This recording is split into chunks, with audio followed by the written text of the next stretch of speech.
All right, so today we get to go through one of my favorite parts of the course, which is the different economic theories and how it is that they see that different problems should be responded to. This one especially, there's a lot of modern day connections we can draw with it because our different political entities, I guess you could say, often point or follow along with these different economic theories and how it is that they want to make policy now. And also the kind of irony of it is that the ones that claim to follow it the most actually go against what it really is supposed to mean, I guess you could say. So should be fun here. So there's going to be three that we look at. First of which is going to be classical macroeconomics. So what it pretty much says is that the short run doesn't matter, and the only thing that matters is the long run. So when we're talking about our aggregate model, make sure you have that in mind as we go throughout this. So when we're talking about our aggregate model, what we're doing right here and now doesn't really matter. As long as we can get past this, it's the long run is the only thing that matters at all. And that's going to be the big idea behind this. According to this classical model, then prices are flexible. All right. So the aggregate supply curve is vertical, even in the short run. Right. So that'd be really, again, if we're thinking about our aggregate model, we wouldn't have a short run aggregate supply. We would just have aggregate supply. We would just have a vertical aggregate supply, right? Which is pretty wild to think. They don't see our production now and what we're actually capable of as being any different. It's only about the long run, I guess you could say, from an outside perspective. Um, they're going to argue some other things as well. They're going to be very much against monetary policy. Um, Only going to be arguing for fiscal policy. They're pretty much going to say that monetary policy is not good. Like that's what we're seeing up here is they're going to assert that it only affects the aggregate price level and not output. They're pretty much going to say that the only thing that'll happen if you increase the money supply will be that if that price level goes up, meaning that there's going to be inflation, and that's all, nothing else, which is wrong. All three of these that we're going to look at, they're very narrow in their scope, and then we're going to kind of come to a more modern viewpoint on all of this here in a minute. And really what we've been looking at this entire time is the modern viewpoint. So they're going to say that increases in the money supply lead to inflation, and that's it. Which, even modern day classical economists, as they like to see themselves, they realize that if you increase the money supply, interest rates will be infected. And as interest rates are infected, then, say you do increase it, then interest rates go down and there's more investment in capital and stuff like that. So that said, big idea with this for classical economics is just going to be that the short run doesn't matter. It's all about the long run, and there you go. And this is going to be really the economic viewpoint for a very long time. By the 1930s, it was looking at the economy was a big thing already. They had looked at the business cycle like we had. It has its ups and downs, peaks and troughs, recession, expansion, so on and so forth. But then something happens, and this something is called the Great Depression. So hopefully you guys remember this from U.S. history, covered it very in depth, in which we look at really the greatest economic downturn in the history of our country, and it spreads worldwide. So up to this point, classical economists were the only ones out there, for the most part. Then there's going to be this guy that comes along, John Maynard Keynes, or just Keynes as we'll call him, is going to present his economic analysis of the Great Depression. And he's going to say what he thinks is wrong with the economy and how it is that we were able to get into such a bad time as the Great Depression. And what his branch of economics then is going to be known as is Keynesian economics. Keynesian economics then is going to be less focused on the long run and more focused on the short run. And they're also going to be focused on kind of, well, how we should get there. So what he's going to say is he's going to come up with these two big innovations. One, that short run effects of shifts in aggregate demand, they happen, and as well as aggregate output. They very much, they happen and they have big impacts on what our economy's like. He's also going to say that the supply of money isn't really that big of a deal. So whereas the classical economists were like, we can't change the supply of money because there'll be inflation.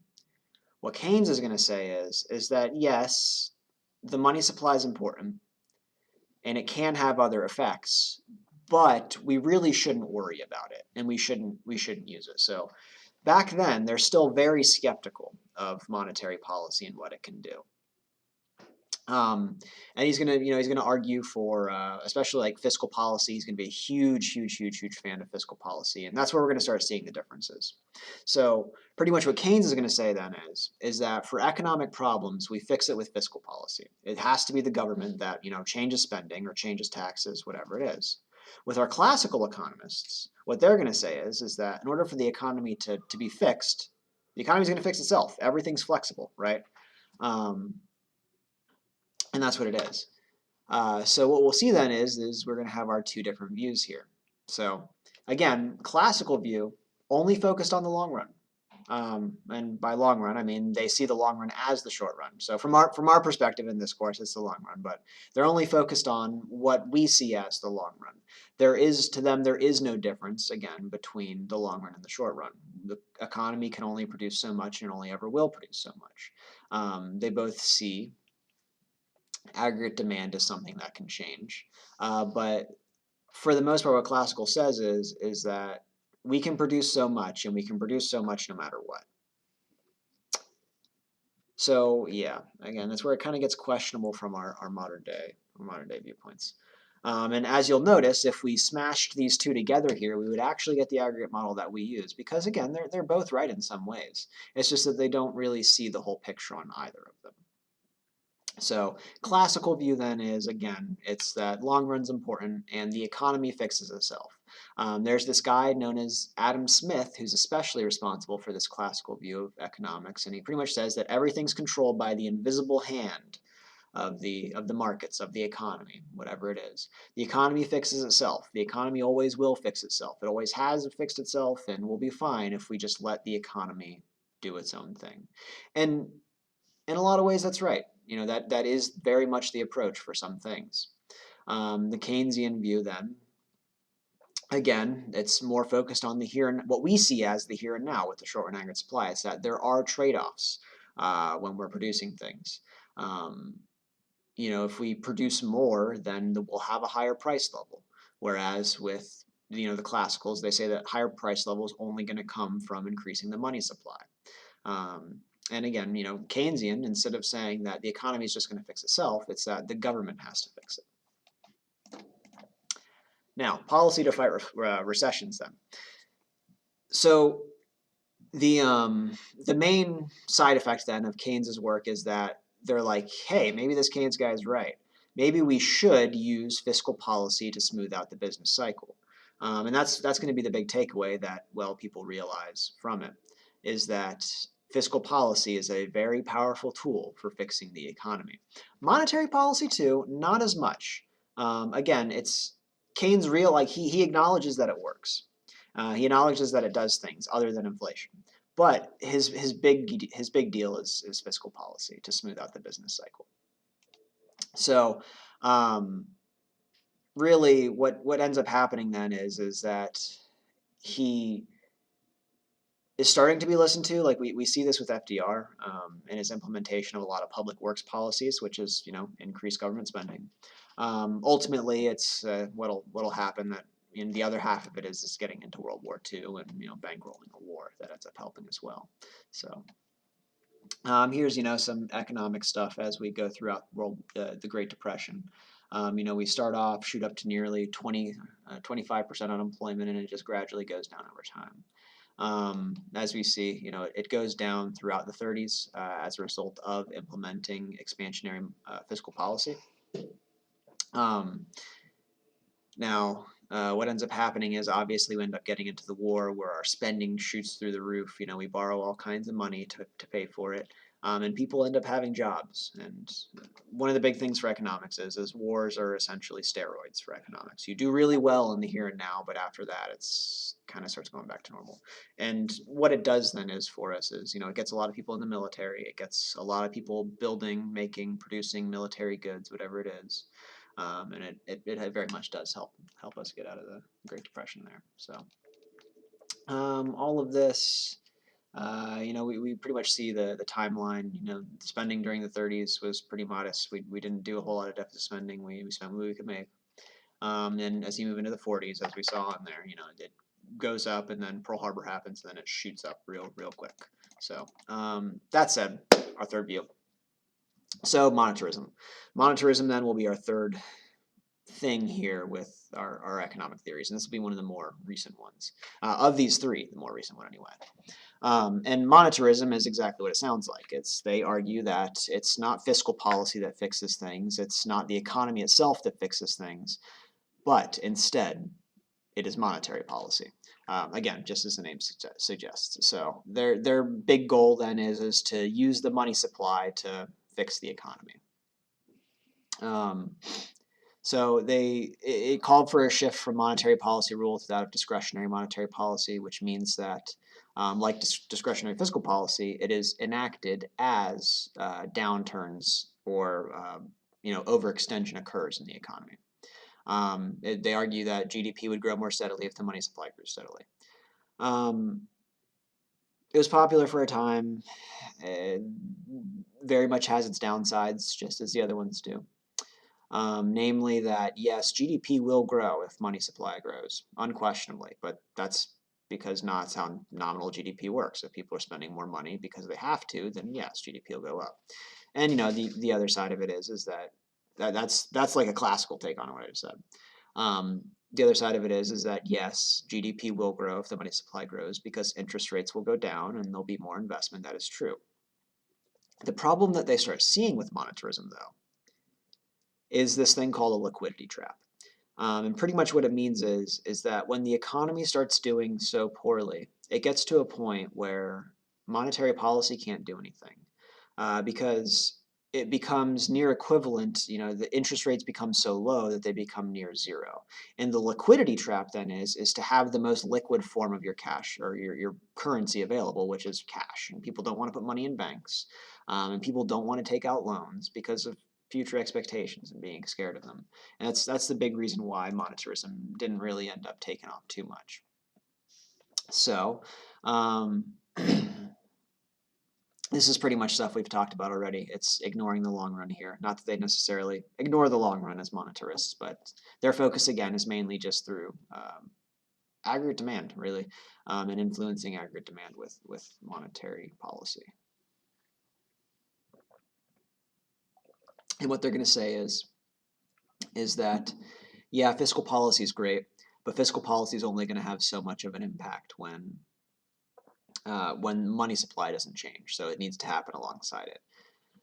So and they pretty much recognize how, like, the side effects of fiscal policy, economically speaking. They're like, yes, as this happens, it ends up driving up interest rates, which is a really big deal. It's that crowding out that we've talked so much about. So again, they do have good stuff. So this guy, man, I can't remember his name off the top of my head. I think it's Millard something. He's the one who's kind of, looked at for it.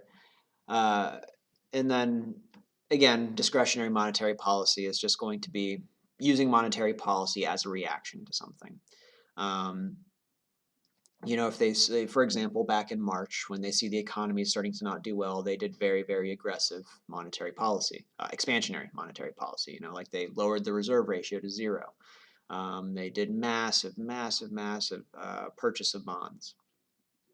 Monetary policy rule formula that determines their actions, and that's kind of like what was the original thing, was that if X happens, then Y happens, stuff like that, whereas discretionary is like, okay, this is our problem, how do we fix it? Velocity of money we talked about, not a big deal for us.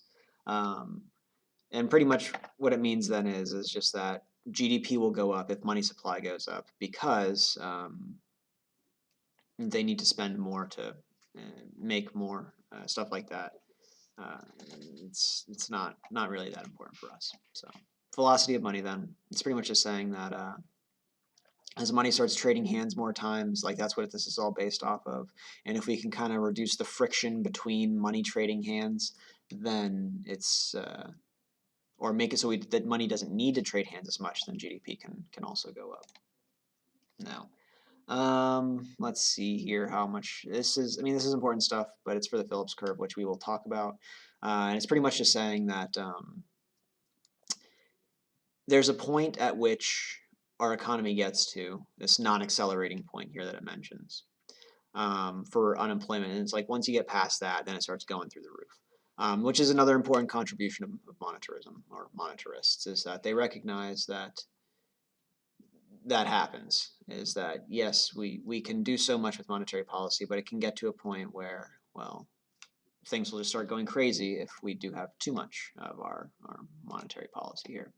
Some other stuff to add to this too is a political business cycle, right?